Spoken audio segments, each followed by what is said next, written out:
ಭೂಮಂಡಲವನ್ನು ನಿಗ್ರಹಿಸುವಂಥ ನವಗ್ರಹ ದೇವತೆಗಳು ನಮ್ಮ ಸಂಸಾರದಲ್ಲಿ ಯಾವುದೇ ರೀತಿ ಕಷ್ಟಗಳು ಬರದಂತೆ ಬಂದರೂ ಕೂಡ ಅದರಿಂದ ನಾವು ಪಾರಾಗುವಂತೆ ನಮಗೆ ಆಶೀರ್ವಾದ ಮಾಡುತ್ತಾರೆ.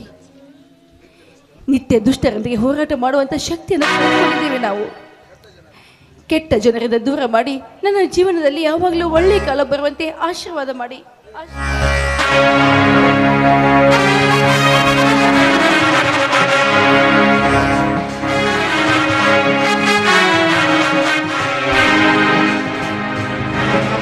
ಅದ್ಕಮ್ಮ ನೀನೆಷ್ಟು ಪೂಜಿಸಿದರೂ ಕರುಣೆ ತೋರಿ ಕಾಪಾಡಲಾರನು ಈ ನಿನ್ನ ದೇವರು. ದುಷ್ಟ ಧನವಂತರ ಪಾಪದ ಪೂಜೆಗೆ ಪ್ರಸನ್ನನಾಗುವೆನ ಹೊರತು ನಮ್ಮಂಥ ಬಡವರ ಪೂಜೆಗೆ ಕರುಣೆ ತೋರಿ ಕಾಪಾಡಲಾರನು. ಹಾಗನ್ಬೇಡಪ್ಪ, ಆ ನವಗ್ರಹ ದೇವತೆಗಳು ಕರುಣೆ ಬೀರಿ ತಮ್ಮ ದಿವ್ಯ ದೃಷ್ಟಿಯನ್ನು ನಮ್ಮ ಕಡೆಗೆ ಹರಿಸಿದ್ರೆ ನಮ್ಮ ಎಲ್ಲ ಕಷ್ಟಗಳು ಹೊರಗೆ ಹೋಗ್ತವೆ. ಅದೇ ವಕ್ರ ದೃಷ್ಟಿ ಬೀರಿದ್ರೆ ನಾವೆಲ್ಲರೂ ಸುಟ್ಟು ಸರ್ವನಾಶವಾಗಿ ಹೋಗ್ತಿರ್ತೇವೆ. ಅದಕ್ಕಾಗಿ ನಮಗೆ ಯಾವುದೇ ರೀತಿ ಕಷ್ಟಗಳು ಬರಬಾರ್ದು ಅಂತ ಆ ನವಗ್ರಹ ದೇವತೆಗಳನ್ನ ಪೂಜಿಸ್ತಾ ಇದ್ದೀನಿ. ಹೌದು ತಮ್ಮ, ನಿಮ್ಮತ್ತಿಗೆ ಮಾತಿನಲ್ಲಿ ಸತ್ಯವಿದೆ. ಆ ನವಗ್ರಹ ದೇವತೆಗಳು ನಮ್ಮ ಮೇಲೆ ಸಂತೋಷಗೊಂಡು ಕರುಣೆ ತೋರಿದರೆ ನಮ್ಮ ಬದುಕು ಗೆದ್ದಂತೆಯೇ ಸರಿ. ನಿಜ ರೀ. ದಿನನಿತ್ಯ ಬರುವ ಕಷ್ಟಗಳಿಗೆ ಹೆದರಿ ಸ್ವಾಮೀಜಿಗಳಿಗೆ ಕೇಳಿದಾಗ ನವಗ್ರಹ ದೇವತೆಗಳನ್ನ ಪೂಜೆ ಮಾಡುವಂತ ಹೇಳಿದರು. ಅದಕ್ಕಾಗಿ ಈ ವಿಶೇಷವಾದ ಪೂಜೆ. ಆತಗೆ ನಮ್ಮ ಕಷ್ಟ ಪರಿಹರಿಸೋದಕ್ಕಾಗಿ, ಈ ಸಂಸಾರದ ಸುಖಕ್ಕಾಗಿ ದಿನನಿತ್ಯ ನೀ ದೇವರಿಗೆ ಪೂಜೆ ಮಾಡಿದರು. ದೇವರ ಕೃಪೆ ನಮಗಾಗಲಿಲ್ಲ ಅತ್ತಿಗೆಮ್ಮ. ಯಾವುದೋ ಶಾಪ ಹೊತ್ತು ಹುಟ್ಟಿ ಬಂದ ಪಾಪಿಗಳು ನಾವು. ಅದಕ್ಕೆ ಪಡಬಾರ್ದ ಕಷ್ಟ ಪಡ್ತಾ ಇದ್ದೀವಿ ಅತ್ತಿಗೆಮ್ಮ. ಇದು ನಿಯಮ ಅಳಿಸಿ ಹಾಕಲು ಯಾರಿಂದಲೂ ಸಾಧ್ಯ ಇಲ್ಲಮ್ಮ. ದುಃಖ, ದಾರುಣ್ಯ, ಕಷ್ಟ, ಕಡು ತಾಪಗಳನ್ನು ಬ್ರಹ್ಮ ನಮ್ಮ ಹಣೆಬರದಲ್ಲಿ ಬರೆದಿಟ್ಟಿರುವಾಗ ಯಾವ ದೇವರನ್ನು ಪೂಜಿಸಿದರೇನೋ, ಯಾರನ್ನು ದ್ವೇಷಿಸಿದರೇನೋ ಬಾರದು ಬಪ್ಪದು, ಬಪ್ಪದು ತೆಪ್ಪದು ಎಂಬ ಮಾತಿನಂತೆ ಬಂದಿದ್ದೆಲ್ಲ ಎದುರಿಸಲು ಸದಾ ಸಿದ್ಧವಾಗಿದೆ ಈ ಜೀವ. ತಮ್ಮ, ಕಷ್ಟಗಳು ಆ ದೇವರನ್ನು ಕೂಡ ಸುಮ್ಮನೆ ಬಿಟ್ಟಿಲ್ಲಪ್ಪ. ಆ ಶಿವನು ಕಷ್ಟ ಬಂದಾಗ ಕಪಾಲವನ್ನು ಹಿಡಿದು ಭಿಕ್ಷೆ ಬೇಡಿದ. ಆ ಶನಿದೇವನ ಕೃಪೆ ಆದಾಗ ಅದಕ್ಕೆ ಹೆದರಿ ಸುಡುಗಾಡದಲ್ಲಿ ಹೋಗಿ ಅಡಿಗೆ ಕೊಡ್ತಾ. ಅಷ್ಟೇ ಯಾಕೆ, ಆ ಶ್ರೀರಾಮಚಂದ್ರ ಸೀತಾ ಮಾತೆಯನ್ನು ಕಳೆದುಕೊಂಡು ಕಣ್ಣೀರು ಹಾಕ್ದ. ಶಿವಭಕ್ತ ನೆನೆಸಿಕೊಂಡಿರುವ ರಾವಣ ತನ್ನ 10 ತಲೆಗಳನ್ನು ಕಳೆದುಕೊಂಡು ಹತನಾದ. ಅಷ್ಟೇ ಯಾಕೆ, ವಿಕ್ರಮಾದಿತ್ಯ ರಾಜ ಆ ಶನಿದೇವರ ಕಾಡಲು ತನ್ನ ಸಕಲ ಸಾಮ್ರಾಜ್ಯ ಆಸ್ತಿ ಎಲ್ಲ ಕಳೆದುಕೊಂಡು ಇಲ್ಲ ಸಲ್ಲದ ಅಪವಾದವನ್ನು ಹೊರತು ತನ್ನ ಕೈಗಾಲುಗಳನ್ನು ಕತ್ತರಿಸಿಕೊಂಡು ಹೆಳವನಾದ. ಇನ್ನು ಆ ರಾಜ ಸತ್ಯ ಹರಿಶ್ಚಂದ್ರ ತನ್ನ ಹೆಂಡತಿ ಮಕ್ಕಳನ್ನು ಕಳೆದುಕೊಂಡು ಸ್ಮಶಾನ ಕಾಯ್ದ. ಹಾಗಿದ್ಮೇಲೆ ಆ ಕಷ್ಟಗಳು ಮಾನವರಿಗೆ ಬರೋದು ಹೊಸದೇನಲ್ವಲ್ಲ. ನೀನೊಲಿದರೆ ಕೊರಡು ಕೊನರುವುದಯ್ಯ, ನೀನೊಲಿದರೆ ಬರಡು ಹಯನುವುದಯ್ಯ, ನೀನೊಲಿದರೆ ವಿಷವಮೃತವಾಗುವುದಯ್ಯ, ನೀನೊಲಿದರೆ ಸಕಲ ಪಡಿ ಪದಾರ್ಥ ಇದರಲ್ಲಿಪ್ಪವು ಎನ್ನ ಕೂಡಲ ಸಂಗಮ ದೇವ ಎಂದು ಶರಣರು ಶಿವನನ್ನು ಹಾಡಿ ಹೊಗಳಿದ್ದಾರೆ. ಭಕ್ತಿಯಿಂದ ಪೂಜಿಸಿ ಫಲ ಪಡೆದುಕೊಂಡು ಬದುಕಿನಲ್ಲಿ ಗೆದ್ದಿದ್ದಾರೆ.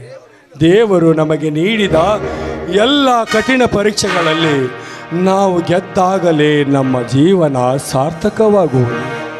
ಬಂಗಾರವನ್ನು ಕರಗಿಸಿ ಅದಕ್ಕೆ ಒಂದು ಹೊಸ ರೂಪ ಕೊಟ್ಟು ಆಭರಣ ಮಾಡಿದಾಗ ಎಲ್ಲರ ಪ್ರೀತಿಗೆ ಹೇಗೆ ಪಾತ್ರವಾಗುತ್ತದೆಯೋ ಅದೇ ರೀತಿ ಕಷ್ಟಗಳ ಕುಲುಮೆಯಲ್ಲಿ ಬೆಂದು ಅನುಭವ ಸಿಕ್ಕಾಗಲೇ ಜೀವನದ ಆನಂದ ಸಿಗುವುದು, ಅನುಭವದಿಂದ ಬಾಳೋದಕ್ಕೆ ಸಾಧ್ಯವಾಗುವುದು.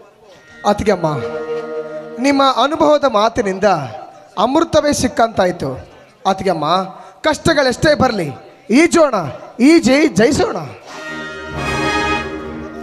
ತಮ್ಮ, ದುಷ್ಟರು ಎಷ್ಟೇ ಮಾತನಾಡಿದರೂ ನೀವು ಮಾತ್ರ ಸಹನೆಯಿಂದ ಬದುಕುವುದನ್ನು ಕಲಿಯಿರಿ. ಯಾವಾಗಲೂ ಸಜ್ಜನರ ಸಹವಾಸ ಮಾಡಿರಿ.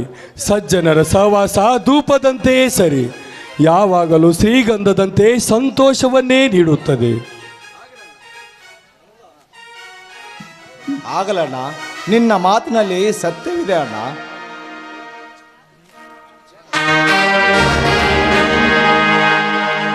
ಏನ್ರಪ್ಪ, ತಮ್ಮಂದಿರು ಅಣ್ಣ ಅತ್ತಿಗೆ ಜೊತೆಗೆ ಆನಂದದಿಂದ ಮಾತನಾಡೋದನ್ನು ನೋಡಿ ನನ್ನ ಮನಸ್ಸಿಗೆ ಭಾಳ ಸಂತೋಷವಾಯಿತು. ಏನಮ್ಮ, ಆರಾಮದಿರಾ?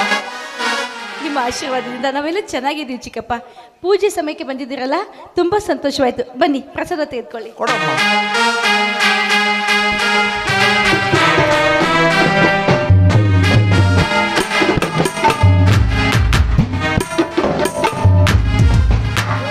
ಆ ದೇವರ ದಯ ನಮ್ಮೆಲ್ಲರ ಮೇಲಿರಲಿ. ಇಂಥ ಶುಭ ಸಮಯದಾಗ ಬಂದೀನಂದ್ರ ನನ್ನ ಕೆಲಸ ಕೈಗೊಡ್ಡಂಗೆ ಅಂದಂಗೆ ಆತು. ಏನಪ್ಪ ಶಿವಣ್ಣ, ಭಾಳ ಆಸೆ ಇಟ್ಟುಕೊಂಡು ಬಂದ ನಿಮ್ಮ ಮಾವನ ಮಾತು ನಡೆಸಿಕೊಡ್ತೀರಾ? ಮಾವ, ನಿನ್ನ ಮಾತು ನಾವೆಂದರೆ ನೀರಿವೇನೋ ಮಾವ. ನಿಮ್ಮನ್ನು ಬಿಟ್ರೆ ನಮಗೆ ಬಂಧು ಬಳಗ ಅನ್ನೋರು ಮತ್ತಾರದಾರಪ್ಪ ನಮಗೆ? ಹೌದು ಚಿಕ್ಕಪ್ಪ, ನಮಗೆ ಬಂದು ಬಳಗ ಎಲ್ಲವೂ ನೀವೇ ಇರಬೇಕಂದ್ರೆ ನಿಮ್ಮ ಮಾತನ್ನು ನಿಮ್ಮೀರಿ ನಡೆಯೋದಕ್ಕೆ ನಾವು ಸಾಧ್ಯನಾ? ನೀವು ಹಾಗೆ ಹೇಳ್ತೀರೋ ಹಾಗೆ ನಡ್ಕೊಳ್ತೀವಿ. ಹವಾಮಾನ ಬದಲಾವಣೆಯಿಂದ ನನ್ನ ಆರೋಗ್ಯವೇ ಸರಿಯಿಲ್ಲ. ಇರುವಳು ಒಬ್ಬಳೇ ಮಗಳು. ಆದಷ್ಟು ಬೇಗ ಅವಳ ಮದುವೆ ಮಾಡಿ ಅವಳ ಚಂದದ ಬದುಕನ್ನು ಕಣ್ತುಂಬ ಕಂಡು ಕಣ್ಣ ಮುಚ್ಚಬೇಕೆಂಬುದೇ ನನ್ನ ಆಸೆ. ನೀವಿಬ್ಬರು ದೊಡ್ಡ ಮನಸ್ಸು ಮಾಡಿ ನನ್ನ ಮಗಳನ್ನು ಮಲ್ಲಣ್ಣನಿಗೆ ತೆಗೆದುಕೊಂಡು ಮದುವೆ ಮಾಡಿದರೆ ನನ್ನ ಭಾರ ತುಂಬ ಕಡಿಮೆ ಆಗುತ್ತದೆ. ಆಯ್ತು ಮಾವ, ಆಗದೆಂದು ಎಂದೂ ಹೇಳಿಲ್ಲ, ಮುಂದೇನೂ ಹೇಳುವುದಿಲ್ಲ. ಹಾ, ಏನೇ ಗೌರಿ? ನಿಮ್ಮ ಮಾತಿನೂ ಸರಿ ಇದೆ, ಆದರೆ ಚಿಕ್ಕಪ್ಪ. ಯಾಕಮ್ಮ, ನಿನ್ನ ಗಂಡ ಆನಂದದಿಂದ ಒಪ್ಪಿಕೊಂಡದನೆ, ನೀ ಯಾಕೆ ಅಪಸರನೆ ನುಡಿತಿಲ್ಲ ತಾಯಿ? ಹಾಗಲ್ಲ ಚಿಕ್ಕಪ್ಪ, ಮದುವೆ ಅಂದಮೇಲೆ ಗಂಡು ಹೆಣ್ಣು ಇಬ್ಬರು ಒಪ್ಕೊಳ್ಬೇಕು, ಅಂದಾಗಲೇ ಆ ಜೀವನ ಸುಖವಾಗಿ ಸಾಗುತ್ತೆ.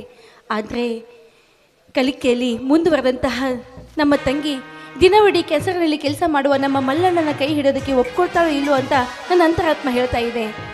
ಅದು ಅಲ್ಲದೆ ನೀವು ಬಂಧು ಬಳಗದಲ್ಲಿ ಮದುವೆ ಮಾಡಬೇಕು ಅಂತ ಹಠ ಮಾಡಿ ಏನಾದರೂ ಅವಳನ್ನ ಒತ್ತಾಯದಿಂದ ಒಪ್ಪಿಸಿದ್ದೆ ಆದರೆ ಹಾಲು ಜನಿನಂತ ಆಗಬೇಕಾದ ಬದುಕು ವಿಷವಾಗ್ಬೋದು ಚಿಕ್ಕಪ್ಪ, ವಿಷವಾಗ್ಬೋದು.